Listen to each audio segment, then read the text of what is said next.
Okay.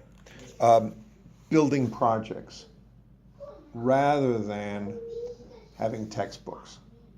The kid defines what is studied next. Like she wanted to do angels.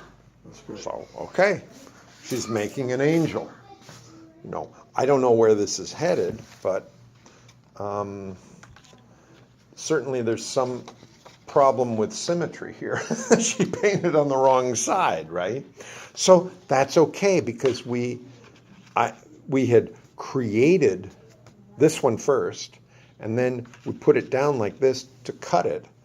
Then she colored the same side. What we should have done was after you make it, you cut it, then you flip it so we could show her.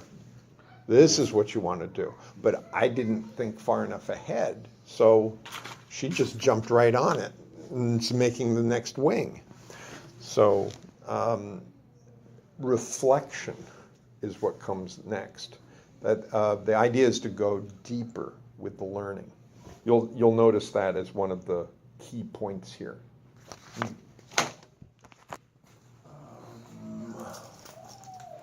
That could be added over here.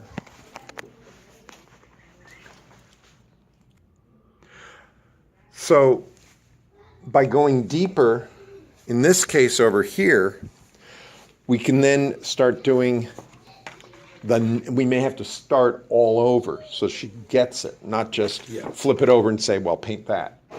Then she doesn't know the steps that are needed to get to that. She needs to create the new one. Do it again.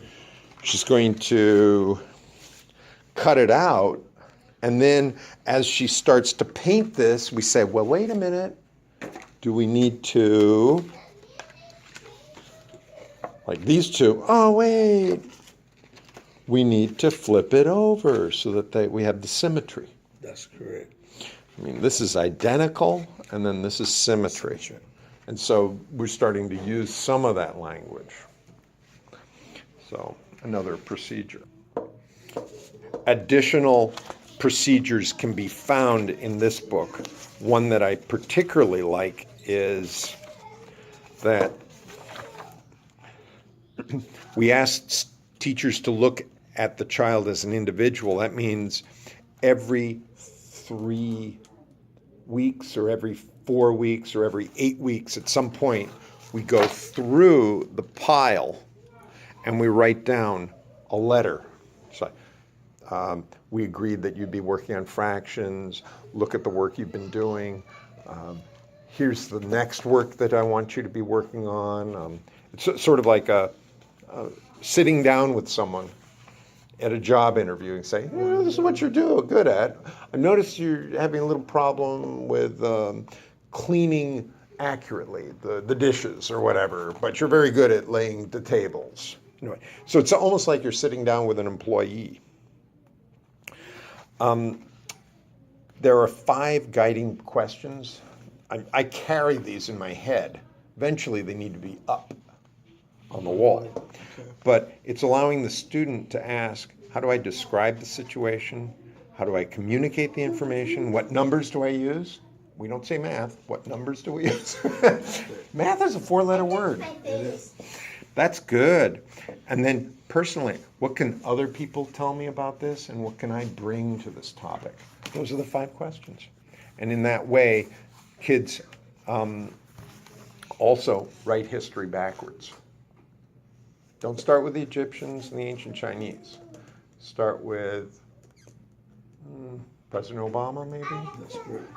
Mom, tell me what you know about President Obama. Because he's too young. Yeah, it's right? To go way back. Right. With a teenager, tell me what Mr. Carter was about, or what was the first Gulf War? Right, Bush the father, right. And then, who came before him? You're teaching history backwards. And that's another book that this guy put together. We have this right here is another procedure. This is available on Amazon. You can tell that That's your personal book or that's a school book? I put it together. Anytime you see a book with this right here, I'm going to be right there. And this is when I have to stop. But that right there shows that it's a CreateSpace Amazon Kindle Direct Publishing book.